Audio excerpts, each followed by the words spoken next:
Hello, everybody. This is Colin White for Metadata.io, and thanks for joining our webinar today, which is First Steps for Account-Based Marketing. A couple of housekeeping items before we get started. First of all, we are recording today's presentation, and we will be sending a link to the recording to all who attended afterward within about 24 hours or so. Second of all, we will be taking questions for the presentation. If you have any questions, use the Q&A panel in the GoToWebinar panel that should be on your screen, and we'll be answering questions at the end of the webinar, so feel free to enter your questions anytime, or you can wait till the end. So without further ado, I'm going to pass it over to Gil Alouche. She's the CEO and co-founder of Metadata.io. Hi, Gil. Hi, Colin, and thank you for the intro. Hello, everyone, and thanks for attending today's webinar. Today's webinar is a bit different than the ones we've done in the past because today we're talking mostly about actual tactics of starting up with your account-based marketing. This came from two things that we've done here at Metadata recently. The first one is the Metadata Consulting Hour. We had a campaign in which we accepted applications from companies who wanted to do account-based marketing but didn't really know how to start, and they wanted advice. They didn't want a sales pitch. They didn't want to be sold a product or a discovery or qualification, any of those things that you usually get with quote-unquote free offers, but they actually wanted some advice, even potentially using competitor product.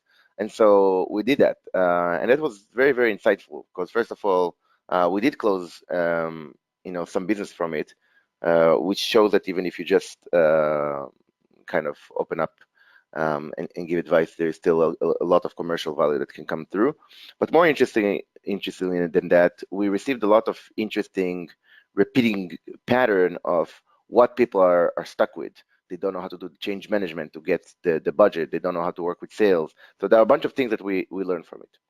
The second one, the second reason that led us to do this webinar is that Metadata by itself is a campaign execution platform. And so it runs many campaigns automatically. And although we're about 1 year and a quarter old since we launched the first version of the product, we ran about 15,000 account-based marketing campaign just this quarter.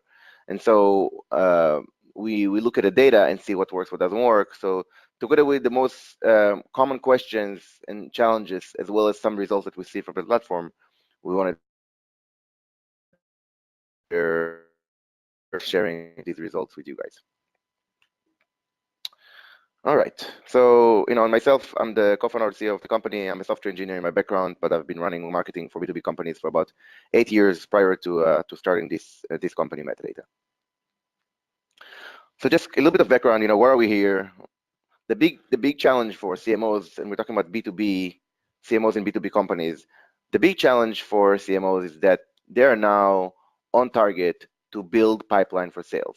It's not a vague position anymore. There is always a lot of different responsibilities for a CMO. There's the brand awareness, the analyst relations, there is the positioning and messaging, there's pricing. There are many different hats and many different functions the CMO needs to do. But at the end of the day, they have to create pipeline that closes into bookings for their sales counterpart. If they don't create pipeline, they're out. A year for a CMO in a B2B company. While that is happening, it's becoming increasingly difficult to actually execute on that requirement. If you take a look right now in your marketing stack, I guarantee that each and every one of you have at least 10 different solutions, and the number goes significantly higher than that. But a very low common denominator would be 10 different applications that you guys use today to operate your marketing. Talking about the marketing operation stack, you must have Marketo or HubSpot or Pardot or Eloqua for the email marketing. You must have a WordPress for your CMS, and maybe you buy data from a few data sources like ZoomInfo and Raking or AG Data or Bombora. Maybe you have a G2 Crowd or somewhere where you have the Yelp for B2B SaaS. You're probably using some kind of retargeting tool, maybe using Facebook, LinkedIn, Twitter ads. There are so many different tools, UTM tag for tag management and attribution analysis. There are so many solutions out there that you have to operate in order to make your marketing successful. And so you have to create pipeline, and it's getting increasingly difficult. What do you do?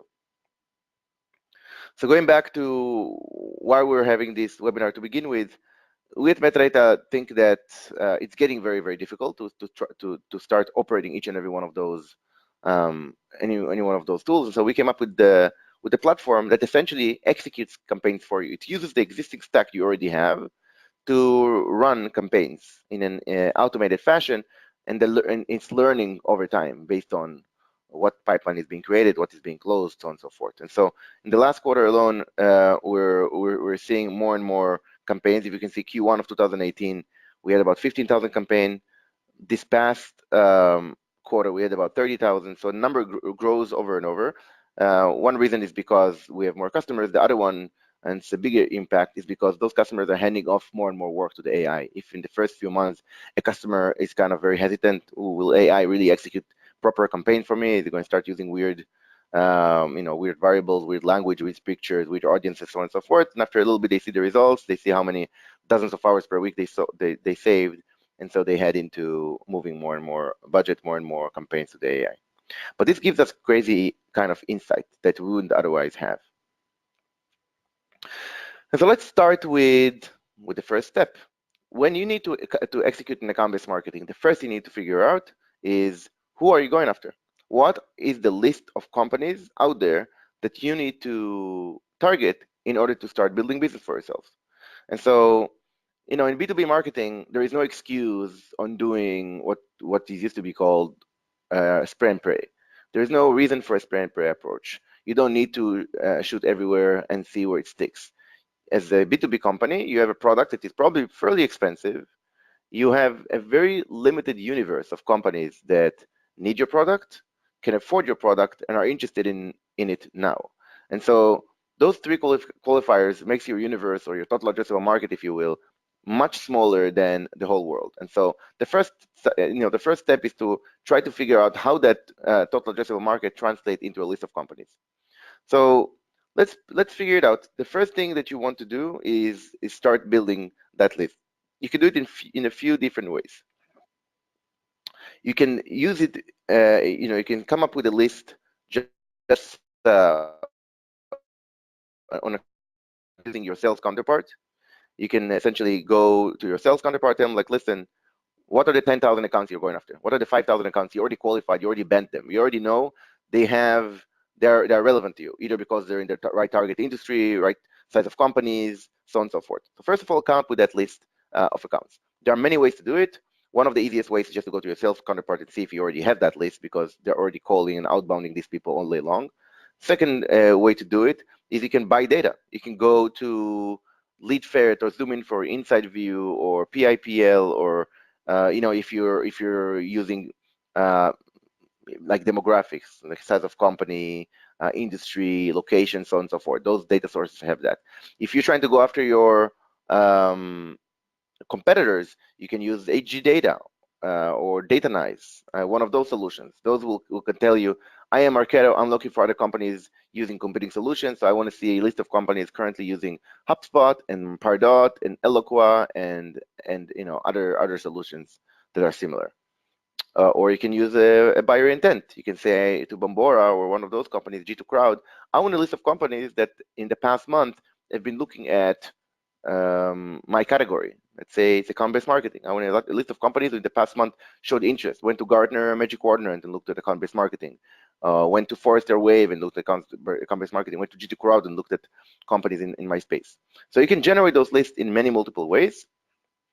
You can also analyze your Salesforce data and take a look at what companies you've closed won in the past few years, take a list of those companies, and then send it to one of those data sources I mentioned before so that they generate a lookalike for you. I will not recommend uploading them directly to the advertising networks and creating lookalikes, because you have no control on what that lookalike model looks like. And many times the signals being used for the lookalike audience for example, on Facebook would not be signals you're interested in. Like, marital status and group and hobbies are not things that you may be interested in using as attributes for your lookalike modeling for a B2B company. That's the spiel for generating a list of named accounts.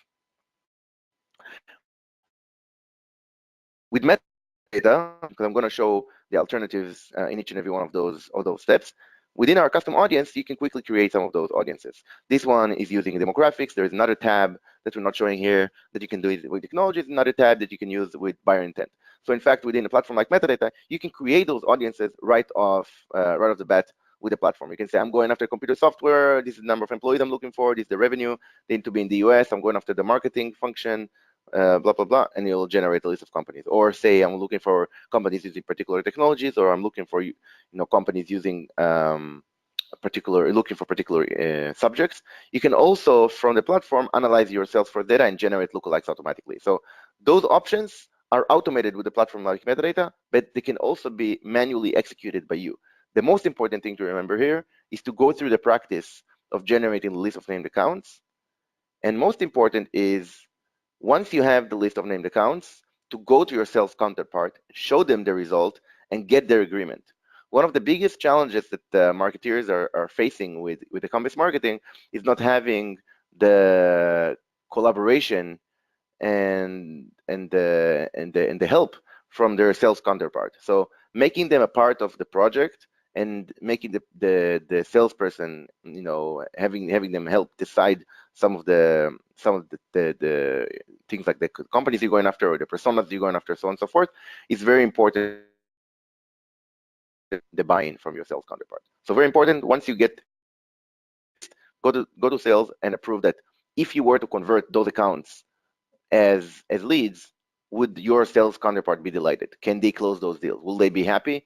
And if they say yes, you just solved one of the biggest issues that sales and marketing always have, and that's misalignment, where marketing is creating a lead, sales says this is not a lead, it's just a contact, I don't need it. And so you want to solve that from the very first step. Second thing you want to do is prioritize those accounts. So you have a list of named accounts. That's great. Now, how do you know who to go after first? If you have 10,000 accounts, still going after 10,000 accounts might be overwhelming, or 100,000 accounts might be overwhelming. So how do you prioritize them? There are a few ways to do it. First one is scoring them. Every account can get a number. If they already interacted with us, they get some points. If some of their executives have relationship with your existing employees or advisors or investors, that's a plus.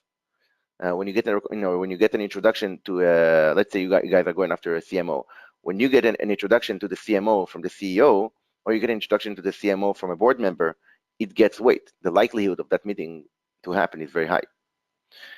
Company size, the potential earnings from that booking, so on and so forth. So these are just small attributes that can help you score every account. In fact, you can just get those points, those information data points for each and every one of those accounts, and then do a formula in Excel or lead scoring in your marketing automation system, if you like, where it just calculates those the few attributes and comes up with a score. Another interesting point, that's the third point here, is buying intent signals. I already talked about G2 Crowd and Bombora. So Bombora is one of our favorite data vendors because they can actually tell us when a company is currently looking at a particular solution or category. They have that by having browsing data from many, many cookies and IPs who are visiting websites they are connected to. So this gives you an interesting insight. G2 Crowd is another one of them.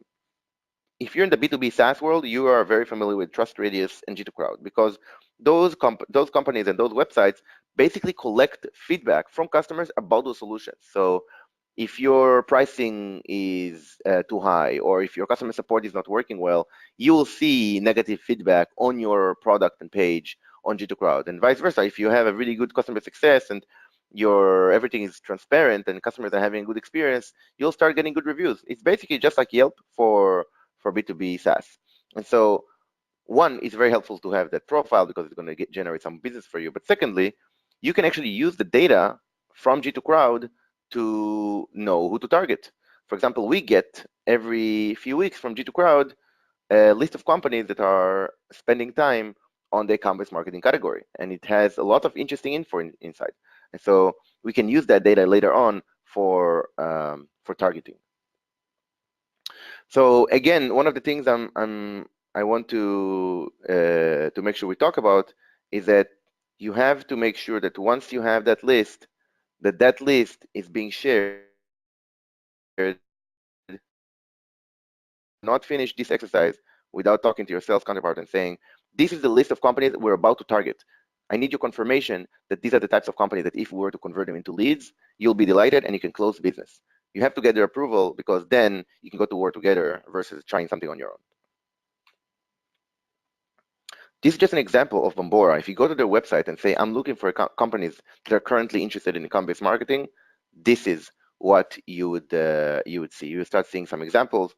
Within metadata, you have access to that data right away. All right, so we came up with a list of accounts, and then we prioritize them. Then what? The third step is to generate the buying committee contacts. And what do we mean by that? Imagine when you go you go to market. Just like you narrow down your universe of companies to go after from, let's say, 10 million or 100 million to 1,000. Same way, you can narrow down the people that you're going after within those companies from, let's say, 5,000 to 20. Because within those companies, there are many people who work in functions that have nothing to do with your product or service. If I'm selling a marketing solution, probably the engineering doesn't have a lot to do with with the buying decision. The financial person, maybe. The business unit, probably. Marketing person, probably. Sales, maybe an influencer. But engineering probably has nothing to do with it. The product probably has nothing to do with it. Customer support product probably has nothing to do with it. And so you need to figure out what are the 5 to 10, now the number is going up and up, depending on the size of the company. How many people do you have to quote unquote touch in order to close the deal? What are the different personas that are involved in the selling cycle for you? You want to map them out. Ideally, do all of those steps in a data-driven fashion. Just like I mentioned that when you build your list of target companies, you can dive into your Salesforce data, see what worked in the past, who did you sell to, and then based on that, you build a lookalike model and you essentially generate a list of companies that are similar to your best historical clients. In a similar format, in a similar fashion, you can generate a list of contacts within those particular accounts based on historical interactions. So you can look back into your deals and see who was involved in the deal, how many positions, what were their seniorities, what were their job titles. You can see which one was the decision maker and which one was the influencer. Was someone trying to block you from the deal? What was their objection? So you want to look at those types of data points and then come up with your buying committee. It's very important to remember, and that's why I made this small remark here. You have different message for different personas. So think about, let's say you're selling some sort of, let's say a load balancer or a storage solution. You may want to show the brochure or the data sheet of why your storage solution is the best to your buyer, maybe the engineering manager or the product manager or the architectural design manager or someone like that. But you may want to show a completely different piece of content to the CFO or the controller. Maybe you want to show total cost of ownership. If you have to buy this storage, you also have to buy 70 grand of services, and you may want to buy this backup solution. So you have to think about that, and after 3 years, you get return on investment. So this is how you show those different types of content to different personas, and of course, we'll talk about it in a moment. And so again, from our point of view, we always want to show how easy it is to do it today, because the whole idea, the whole kind of reason we started metadata to begin with is to take many of those technical tasks that are otherwise manual. You have to call or go to a website and buy data, then normalize the data, then segment it, then take another piece of data and put it together in a spreadsheet, then get the cookies, and then upload the cookies to the different advertising channels or upload them to your HubSpot for email blast, so on and so forth. We automate a lot of that work. And so within metadata, fairly quickly, you can generate those audiences and you can exactly see who you're targeting before you run a single campaign against them. So with metadata, what we're showing here on the screen is the preview mode, where an audience is being generated. Let's say a list of your target accounts and a list of your buying committee within those target accounts has been generated within a few clicks. Then after a few minutes, the audience is ready, and you'll be able to see that audience and preview exactly what audience is, like who are we exactly about to go after before you run any campaign against them. This is the big difference between generating an audience internally and then uploading it to different systems than generating the audiences on those systems. Because if I was to upload 1,000 emails to Facebook and ask for a lookalike audience, they'll generate a large lookalike audience, but I have no idea who that lookalike audience is because it's anonymous. I won't be able to see the actual people and the companies I'm going after before I run a campaign. Here, you have much more granularity, and that's the right approach for B2B marketing. All right, so you have the audience, you have the list of companies, you prioritize a list of companies, and you know exactly what people you're going to reach out to within those companies. Now you have to decide on content. And we talked about before, you want to match the content to the persona. And so what kind of message you're going to use? What pain points are you going to address? How are you going to match the persona to the content? And how are you going to customize the content a little bit to the different channels? If you're going to run a sponsored content on LinkedIn, it's going to look different than a video ad on Facebook, which is going to look also different than the banner display ad anywhere else on programmatic, which is Google and YouTube and really any. And so the first one is to understand what content to use. Here we're just showing a few examples that work very well for some of our customers. And so you want to create an ad creative that is very compelling. And so you want to take a look at the best practices, what to put on the bottom, what color should you use, where should you position things, so on and so forth. On our blog, there are multiple posts that we've put on that particular area. We also have our top 50 creatives that we publish fairly often. You are more than welcome to send us an email. We'll send you that list with all the creatives and the top performing ones. If you're targeting accounts that are mentioning, let's say, a buyer intent, so let's say you were going after, you generate a list of companies that are list with ads, you definitely want to mention that you know that they're currently looking for account-based marketing. You can even just say it plain, looking for account-based marketing solution. You're seeing this ad because you're looking for ABM or something else on that fashion. Same way with targeting competitor technology. If you're company A and you're competing with product B, and you just went to AG Data and bought a list of companies that you know are using product B at the moment, and you have a good message of why your product A is better than the competing product B, just go ahead and say it. Mention in that ad, using product B, read here why A is better, or something a little bit more sophisticated, but I think you get a good. And of course, the most important thing here, and that's the reason we usually mention it at the end, it's really important for you to test. A/B testing is the closest thing that you can do to guarantee that you always improve.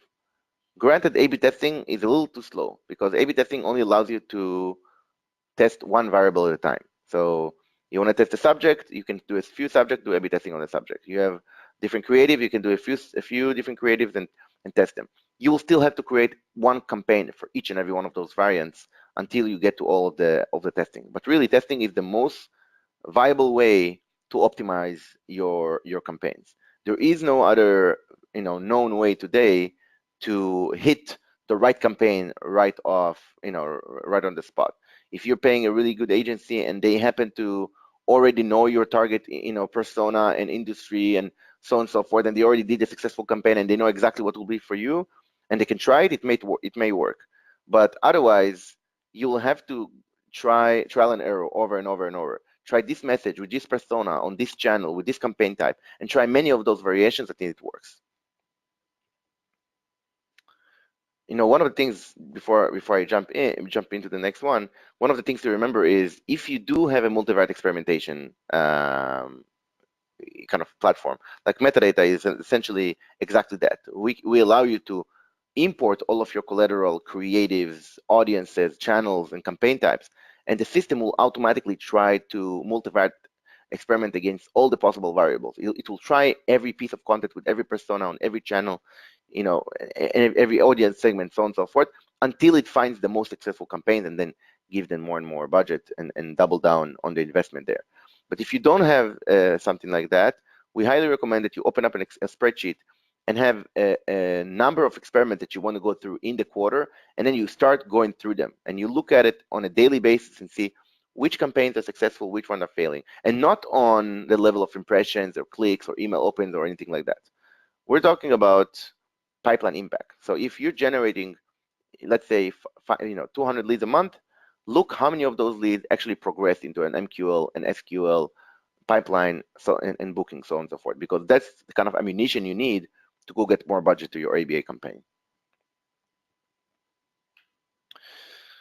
Wonderful. So once you have the content and you're ready to go, now you have to choose your marketing channel. I talked a lot about ads because metadata is today completely controlling of the paid media channel. We've started, metadata will eventually run all kinds of campaigns on all different channels, but today we focused on the paid media first. And so if you're running paid media today, metadata can completely take over everything from buying the data, enriching the data, you know, creating the audiences, uploading them, executing the campaigns, optimizing the campaigns, changing the bid, A/B testing between the creator, the message, all those things are being handled.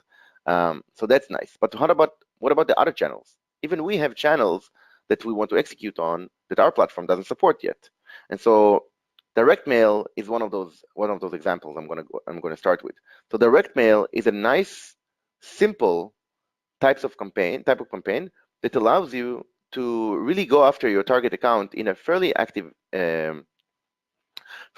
way, and very very proactive and very efficient. And so what do we do there? And we use, by the way, a vendor called PFL today to do so. The idea is that you come up with a package. You can see it here on the right hand side, and in that package there are a bunch of different assets.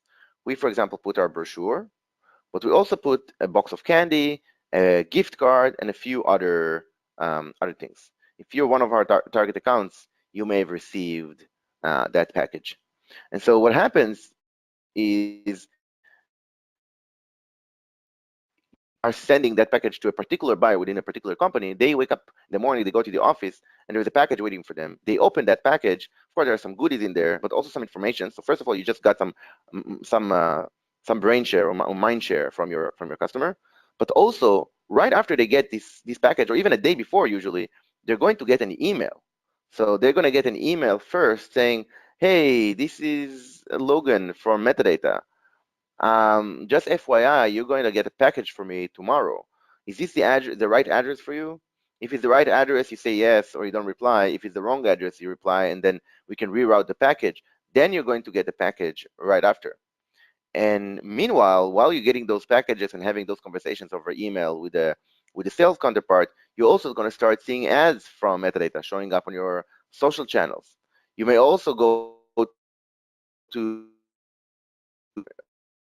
your YouTube, or go on ESPN to watch a game result, and you're going to see our ad waiting for you in the display section of that particular website.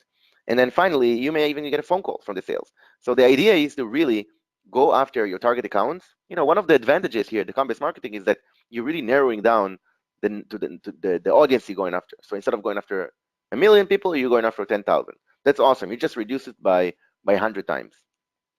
But that gives you more budget to spend on each and every one of them. So do that. So once your account-based marketing is in place, you want to start getting budget and spend more on each and every one of those accounts.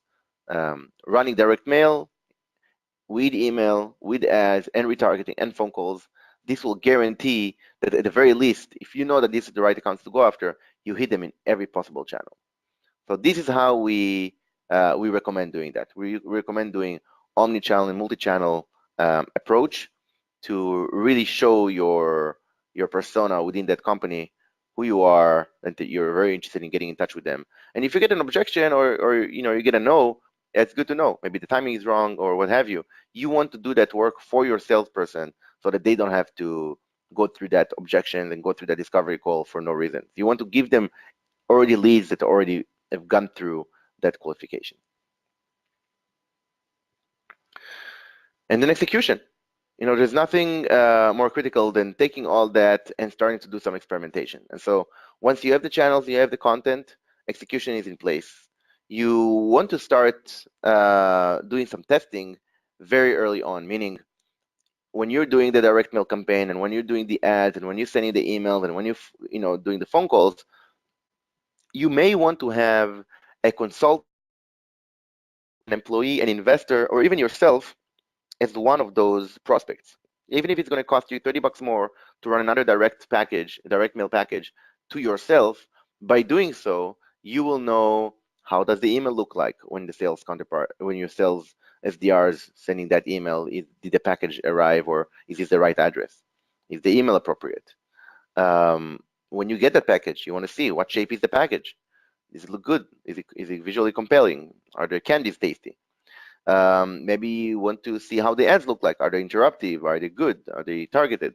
So by doing a test account, you will really get a full experience from the customer point of view, and that's important because especially if you can identify with the customer, this will help you get one level deeper with them. And then one of the things that again I want to emphasize, and again I always leave it to the end, is the concept of experimentation. You want to circulate through enough variation. You one of the biggest problems that I've noticed after having all those different consulting calls with customers is that many of them have tried before a very small scope of ABM. Maybe they created a few ads and sent it on the hook, or they tried 100 direct mails and sent it, or maybe they created a few landing pages for one of their biggest target accounts and tried to drive some traffic and nothing happened. So yeah, you went through an experiment that failed. It's important to call it that way. uh, it's very easy to try something small, be very risk averse. It's not going to work, and then you're going to use the data it didn't work as a reason of why you're not going to give it a shot again. But the truth is, account-based marketing works for B2B. It's a very fascinating way of doing your marketing. It's just more effective and it's a you use your funds in a much more effective way because you're narrowing down. It also allows you to go a lot stronger because you can do multiple channels once you identify the right target. But it also means a lot of work. You have to circulate through many different creatives and channels and different types of ads and messaging and positioning, and do some data analysis and constantly look at the data, what's coming up for those from those campaigns. With metadata, for example, we show you the funnel, and we show you exactly how your funnel is changing now that you're running um, you know thousands of campaigns against your target accounts, and you see those accounts responding and being created, so you can see the impact.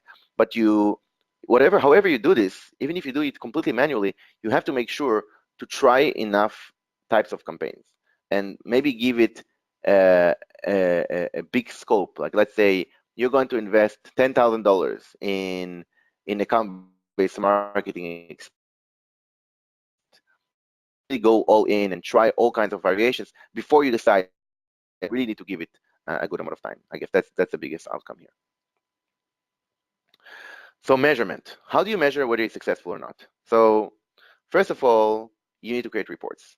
You need to create reports that actually talk about the end results. It's nice to see the impressions, it's nice to see clicks, nice to see CTR, all kinds of metrics that we marketing people have created to make ourselves look good or to feel good about the funnel. However, the CEO, CRO, sales counterpart, or the board member, they could not care less how many shares you got for a particular blog post or how many impressions you bought. That's not interesting. That's the purchase. That's for you. What you need to show is what pipeline was generated from this campaign. You invested 10 grand in the campaign. You generated $40,000 opportunity. Awesome. 5,000 of it was booked. Still not bad for a first campaign. You invested $10,000 and you close 11K of business. Done. That's the positive ROI. You now can throw more and more and more budget in that bucket. So, the reports you create need to allow you to really measure what's working, what's not. You also want to understand the performance in terms of pipeline and understand what's working, what's not working. One of the most important, so you want to have a few different reports. One of them is going to be just a measurement report. One of them wants to show you the campaigns that are currently running. If you're running 17 campaigns, you want to have it in a report because you need to see what's working, what's not within those campaigns. Let's say you're generating 20 leads a week from one of the campaigns. Number is pretty good. Let's say you're happy with that number, but you want to see how many of those become MQL, and you see that only 3 out of 20 are becoming MQL. That's okay for the first few weeks. It's okay that you're, for some reason, targeting the wrong, maybe the wrong persona, or maybe even something within your accounts went wrong. But you want to see what's working, what's not working, because maybe if you're targeting the wrong criteria or the wrong people, you want to update the target list. You want to update the buyer persona within that list. And so if you're seeing that the MQL ratio is lower, then you go back to the targeting list and you update it. If you see that, for example, one of the campaigns is not, no one is clicking on it, maybe the message, maybe the creative itself is not good, so you want to go and switch the creative. The idea is to show you what components in that marketing mix for that particular campaign is leading to a successful outcome, and which campaigns are leading to a not successful outcome, so you can switch some of the components. It's also important to know, especially in e-commerce marketing, who is seeing your ads, what companies are seeing it, on what channels, and what type of content are they seeing. Once you see some of that information, you can start following up and setting up the next dozen or few dozens of campaigns. So the idea is to look at what's working every few days, take a look at what's working, what's not working, then come up with an hypothesis of, okay, I think I know what to do next, and then set up the next range of campaigns so that you can constantly improve. And AI does it automatically, a human has to do it manually, but it's still very important to go through that process. Otherwise, your campaigns are going to stale, and at some point, even if you're successful, they're going to die at some point, and you're not going to see any growth. So it's constantly important to go through those. And then true KPIs. I always leave the important stuff to the end, because that's the thing you have to leave this webinar with. What are the actual KPIs you're going to take a look at? There might be number of leads, how many of them are MQLs, how many opportunities were created, and what's the dollar amount for the opportunity. It's going to be very easy for you to go to the CEO and say, hey, this quarter or the last 2 quarters, we spent $37,000 running a account-based marketing campaign. He or she are going to say, great. And then you're going to ask the CEO, can I get another 100 grand for next quarter? And she's going to ask you, well, what did you get out of those campaigns? And if you can say, we generate 50K of 50K of business and 200K in pipeline, the answer is going to be yes, instantly, and that's it. And so you want to make sure you have those numbers and you work towards those numbers. Don't just do them historically, but as you go, first week, you already need to see those numbers and need to still start measuring them and improving them. Again, with metadata, that's what we focus on. We focus on those pipeline. Right here, you can't see it, but if you go to the dashboard, the thing you see right away is that pipeline. And so I'll spend a few minutes talking about how your life looks today and how it will look like if you're starting to deploy AI into your marketing. So today, you need to use many of those solutions. We all know the Lumascape, the kind of classic Lumascape with all different technologies. The use of AI today in marketing, vast majority of the time, is historical insights. You go back to the data that you already have, it does some analysis, and it tells you, based on the past, this is what happened. One of the things that you can do now with AI is execute. Just like you have self-driving cars from Tesla, you can have self-driving marketing with metadata. And the idea is to actually have an AI operator, a bot, if you like, who goes into all the different systems, into your Salesforce, into your Marketo, into your website, into your Optimizely, into your Facebook, LinkedIn, Twitter, retargeting ads, into all the systems, every kind of tool that you've used and are currently using, and let it understand what worked in the past, who they should target in the future, what channels to use, what to target with, what is a good time to target, so on and so forth, and let the AI figure out all the technical pieces of marketing. Let them buy the data automatically. Let them clean the data. Let them upload the data to Salesforce or to your marketing automation. Let them upload the data as audiences to the different advertising channels. Let the AI come up with the UTM tags for attribution. Let it figure out how to do the retargeting, how to figure out if the pixel is firing or not, and automatically embed all those codes into the different pages. Let it do the multivariate experimentation. Let it try every possible creative with every collateral, with every audience, on every channel. Let it try execute for your marketing all the technical pieces of marketing, so you don't have to. And you can focus on positioning, messaging, on scope of experimentation if you want to go after new markets or further penetrate an existing market.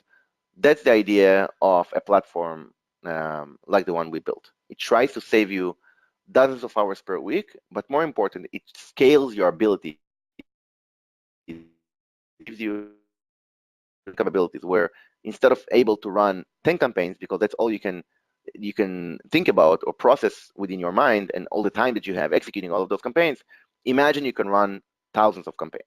We run thousands of campaigns every month, and we're a small technology startup. And so if we can run the same number of campaigns that a company like IBM can run, or a company like Intel can run, and those are customers that are now showing the even greater capabilities and greater interest in running sort of the thousands that they're accustomed to running tens of thousands or millions, then this will allow you to really step up to the next level. And so the output would just be execution. You actually see an AI executing campaigns, so you don't have to, and you can see exactly how the campaigns are being measured, automatically being stopped if they don't produce ROI, and of course double down and quadrupled up if a company is doing well, is getting more budget, so on and so forth. And so consider using AI for your marketing stack, even if you're small, because this is the time where you need it best, where you have limited resources and you can have AI significantly expand it. And if you have a complex process or complex marketing ops, it will just save you anything from dozens to hundreds of hours for your team. So companies that today use us are anything from the small startups, A-round startups that are just don't really know how to do demand generation, and an AI tells them and executes for them using the best practices, like the ones we just talked about, and all the way to large companies like Intel, and Nutanix, and Sugar CRM, etc., who are using metadata as their platform for all demand generation campaign execution. So as I talked about before, and we're going to open it up for question in a moment, one of the things that we here at Metadata do is just provide simple, honest feedback and some kind of consulting to companies who want to run account-based marketing and are maybe confused by the market, by the solutions, or by all the noise. And so if you're interested, this is a simple link that drives half an hour meetings into our calendars, and you can essentially get that objective advice from the get-go. It's very similar. Some of the best practices we just went through, some of them might be relevant to your particular situation. Like, for example, how to convince your boss that you should even do account-based marketing, and maybe collect some metrics on ROI from similar companies, so on and so forth. And so if you're interested, try that link. We'll be happy to help you figure out your account-based marketing for a particular company. So with that, I'm going to hand it back to Colin. I know we have a few questions already in the Q&A, and so we're going to start answering them one by one, starting right now. Take it away, Colin. Yeah, thanks, Gil. So just a reminder, use the Q&A box within the GoToWebinar console to enter questions at any time. We've got a few that have come in already, so let's start here. So Gil, the first one that came in is, earlier in the presentation you mentioned that purchasing data is obviously a big step in account-based marketing. What are some of the best data purchasing sites, the question asked?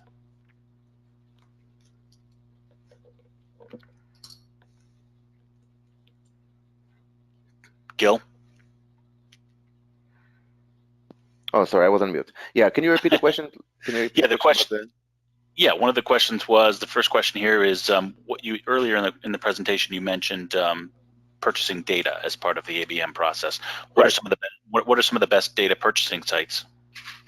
Wonderful. So I can tell you exactly what kind of companies we use. And so there are different data sources for different types of data for you to purchase. So for example, demographics and firmographic criteria. So if you want to purchase data based on criteria, size of companies, location, department, function, so on and so forth, we recommend ZoomInfo, Inside View, LeadFerret, Discover.org, which now owns Ranking. Yeah, those data sources, DataFox, those data sources would be good for firmographic and demographic. If you want to purchase data based on technology install base, so you want to know whether they're using a particular technology in the front end, or they're using a particular technology in the back end. You want to know if they're using Marketo, or they use Salesforce, or they use Acton.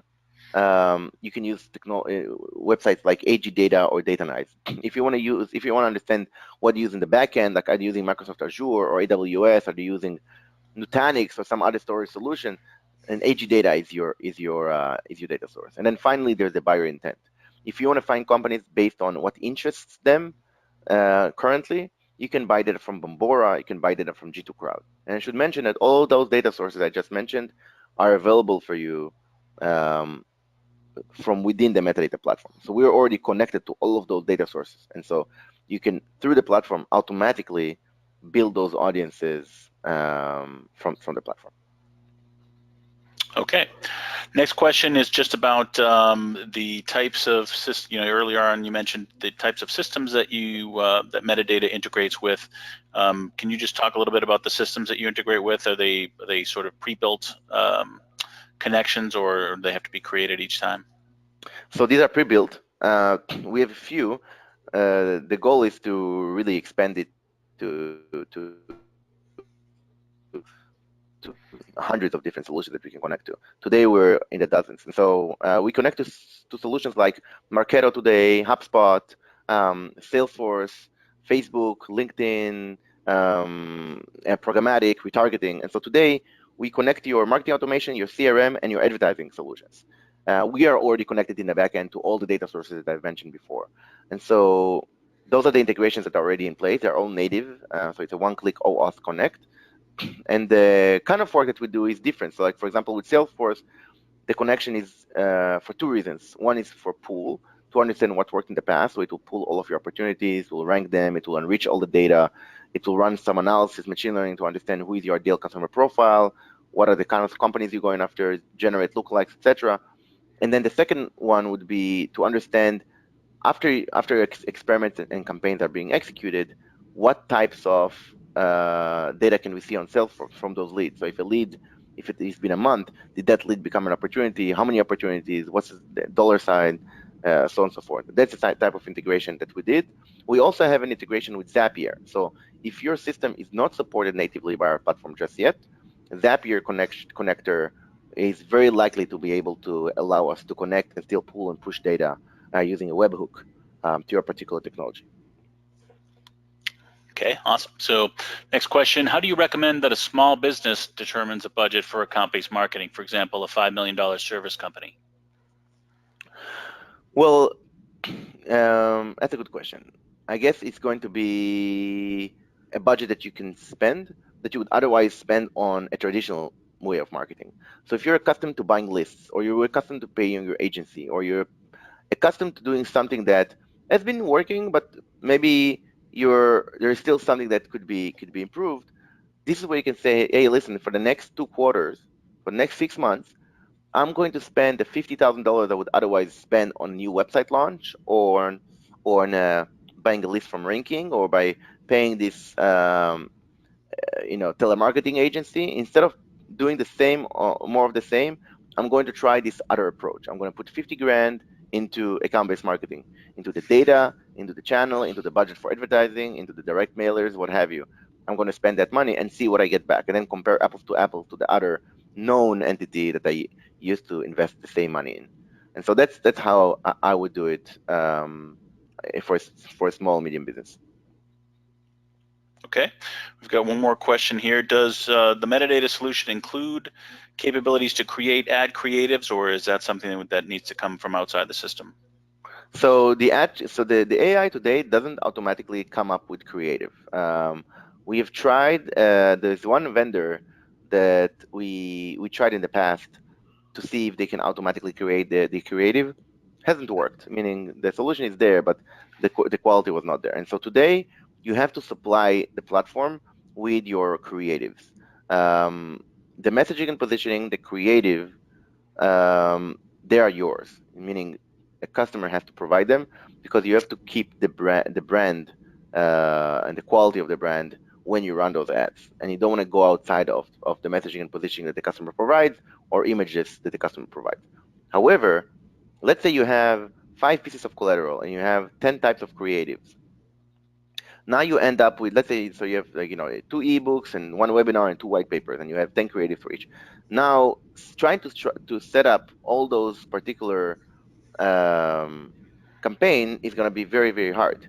Like trying to set up all the different creatives, all the different content, all the different channels. It's going to take you a while to circulate through them.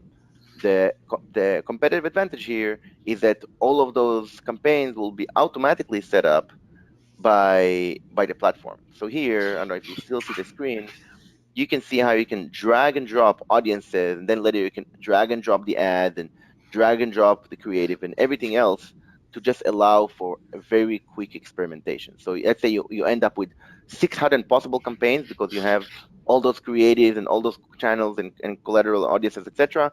You can go through 600 experiments within a few weeks with the platform, what it would take you probably a year, if not more than that, if you were to do it manually.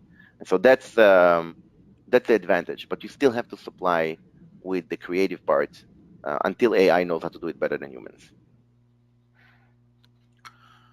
Okay, well, I think that's all the questions we have from the outside audience. I'd just like to remind the audience that we did record today's presentation. We'll be sending you a link to the recording within about 24 hours or so. And with that, I think we'd like to wrap up. Gil, any final thoughts?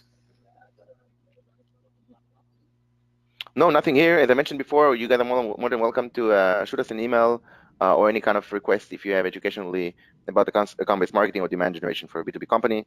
And that's it. Thank you very much for attending today's webinar, and I look forward to seeing you in the next.